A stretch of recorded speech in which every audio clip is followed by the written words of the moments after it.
especially to young women who are uncertain about whether they're going to keep the pregnancy or not.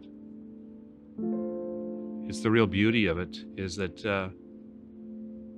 they're able to see what's going on and realize that this little creature is not just a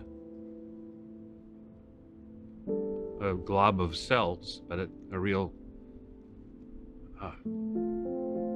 little person. When the Supreme Court made the decision, basically they said the contents of the womb are not human in the sense that deserves the protection of society. A few of us, Father Vincent O'Reilly, and then a group of lay people, we got together and said, what can we do about this? All I can remember looking back is Rich and Connie Copez.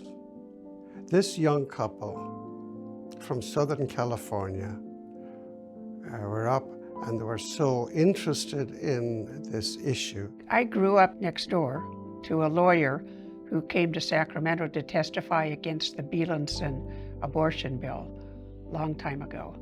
And then in 1971, we began a process of adopting a child. So that also piqued our interest in the issue. We saw a need for an education component, but then also to reach out to people and show that, we are interested in helping. Sacramento Right to Life Committee was the very first name of the organization. But yet, this group wanted to, it was very clear, they didn't want it to be a religious organization, they wanted to be a service. So we started what we called the pregnancy hotline, and that was a 24-hour-a-day call-in. We would work with them and refer them on, to some of the people who would take care of them through their pregnancy. And then we wanted to be able to do pregnancy tests for the women who called. And so we had an arrangement at Mercy Hospital. They would go to Mercy Hospital and they would do a free pregnancy test for the women there. It was the lay people, beginning with the Copezes and then Virginia Barreau and Mary Lettieri.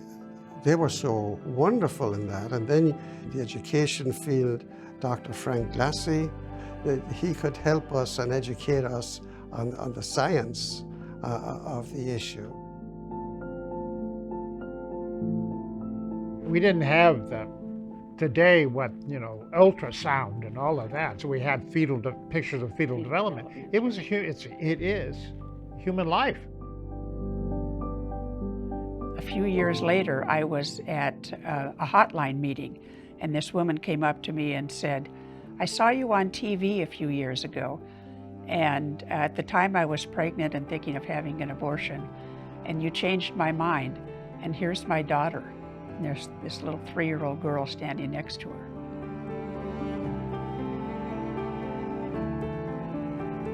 There was a huge gap as to the next step.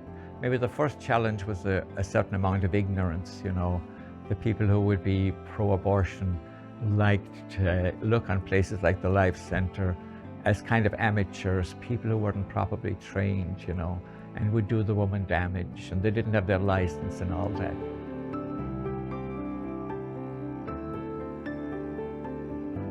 When the organization wanted to provide ultrasounds, that required that they become a licensed medical clinic. They needed a medical director, and I became that person. And when people talk to us and tell us, you just have no care for anybody, you only care about the baby unborn, and you don't care, that we can say, look, here we are, this is what's happening, this is open to anybody, and this is here. We'll do whatever is possible to help this woman to a good decision for life. That, of course, will bring blessing for her, not only in having her child, but also good feelings about herself.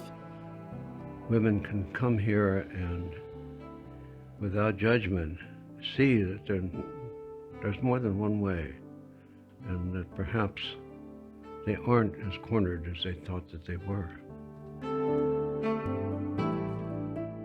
It all comes down, I think, to this appreciation of the wonder and the beauty, the miracle that is life.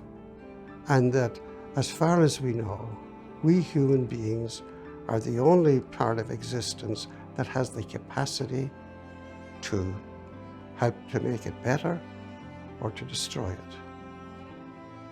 And I think those who work to make it better have chosen the better part, and Lincoln's phrase, "are better angels."